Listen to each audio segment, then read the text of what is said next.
Hi, my name is Erin, and I'm a K-5 elementary music teacher in Northern Indiana, and I'm also the teacher author behind From Do Re Mi to You. In the last video, I gave a lot of tips about how to approach and teach Orff arrangements to your students in the elementary music classroom. They are all tips that I use in my classroom and with my Orff ensemble.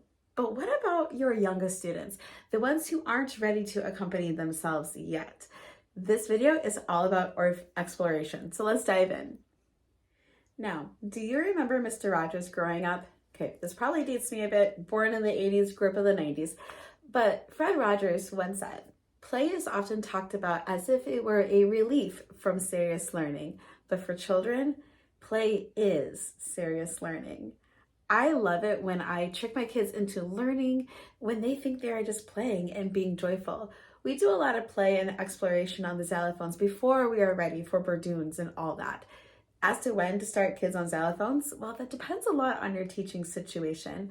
It depends on what grade level you start with your students, how often you see them, and so on. I find that when my kindergartners are naturally active music makers, can follow directions well, and can play non-pitch percussion instruments well and follow the routines and procedures, they're generally ready for xylophones. Now, in my classroom, I have 16 xylophones, 6 of them being glockenspiels. I'm hoping to get more xylophones one day, but I really do like having a lot of glockenspiels because they are so portable. I can either leave them on carts or we can easily pass them around in a circle. Also, at my second school, we have a bunch of these really old bell sets. They are probably older than I am, and while I can't take the bars off, they are basically indestructible. And I'll use these or my glockenspiels for quick songs and nursery rhymes. Think like peas porridge hot, just playing on the rest with the mouths. Peas porridge hot, peas porridge cold, peas porridge in the pot, 9 days old. Now, obviously, this is not how we hold glockenspiels. They're on the floor, but just so you can see. Or you can practice glissandos going up and down like in Hickory Dickory Dock. Let me see how to do this holding it. Let's see. Hickory Dickory Dock, the mouse went up the clock struck 1, the mouse ran down, Hickory Dickory Dock. Because I only have 6 glockenspiels, or at my second school, probably about 5 or 6 of these as well, the sound is not so overpowering. And because there's only 6 kids playing at a time, I can more easily watch the students and help them with their mallet grip. Speaking of mallet grip, there are lots of ways you can describe it, but I like to tell my students it's as easy as riding a bike. Fingers wrapped around, knuckles up, and a little tail sticking out at the end. One of my biggest pet peeves are when kindergartners, or any students for that matter, stick their fingers out, and it helps prevent the natural bounce. And I had a second grader one year say, oh, we need to put the caterpillars back in the cocoon.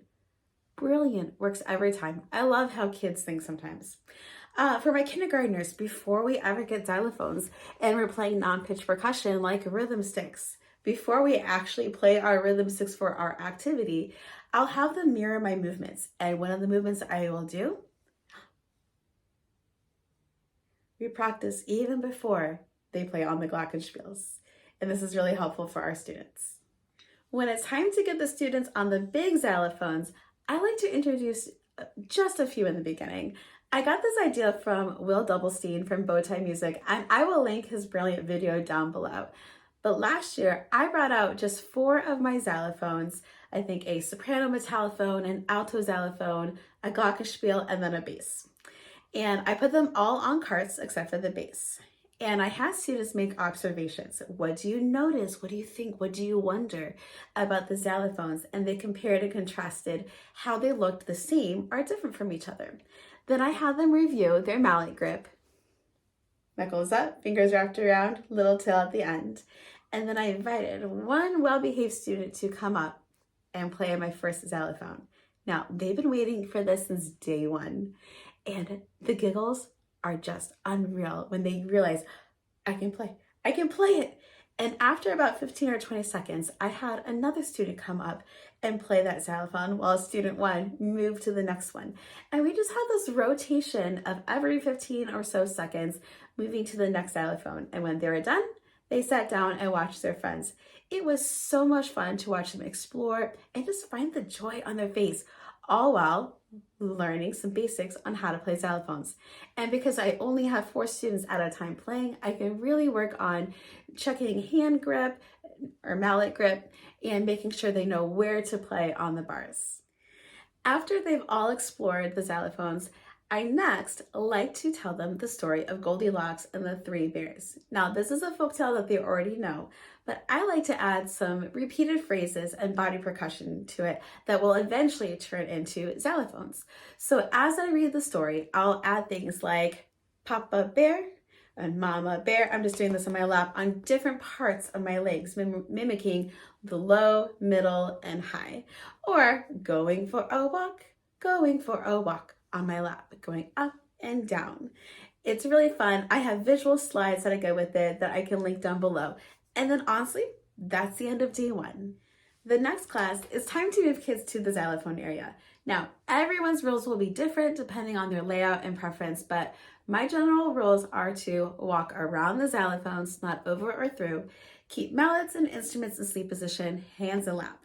I put all the kids on xylophones after going through the routines and procedures. Now, because of the number of students in my classes versus the number of xylophones, most kids are partnered up, some are by themselves, and sometimes they all have partners. I will tell you, that anticipation is building when you put that bacon right in front of their nose, right? But just like I do with my non-pitched percussion instruments, I have my students follow me first. So, follow me. Show me rest.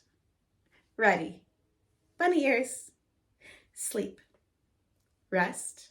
Shrug. Ready. Rest. Sleep. This goes on for a bit and they giggle with me, but then I have them take their mallets and put it down, and then we take our fingers and then we play. And we stop and we play and we stop. And because they're using their fingers, it's not so loud and they're more focused on me. But then eventually, when they're ready, we'll play and we'll explore. And I try to have a xylophone if possible so I can be their mirror. So I can do the opposite.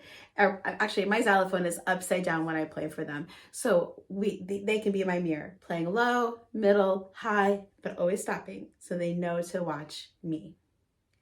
Once they can follow me, then I bring back the Goldilocks story. Now, I have a full video tutorial on how I use the Goldilocks and the 3 bears, where I demonstrate all the patterns. But I also made visual slides because I'm a visual learner. A lot of my students really enjoy them, and I have that linked down below. But being able to transfer the body percussion to xylophones gives the students the opportunity to practice mallet techniques such as hands together, alternating hands, crossover, and tremolo, either on 1 note or 2 notes. I let them choose. I like to have the xylophone set up as C pentatonic so that there's no stress over which notes to play. It's gonna sound good no matter what. In a nutshell, that's how I get my kindergartners started on xylophones. The slow introduction really works well for my students and sets them up for success. I don't want to give them too much at once.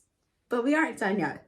In my next video, I will talk about some of my favorite activities and favorite resources that I use to build up these mallet techniques through play and exploration. In the meantime, don't forget to subscribe to this channel so you don't miss the next video. Happy musicking!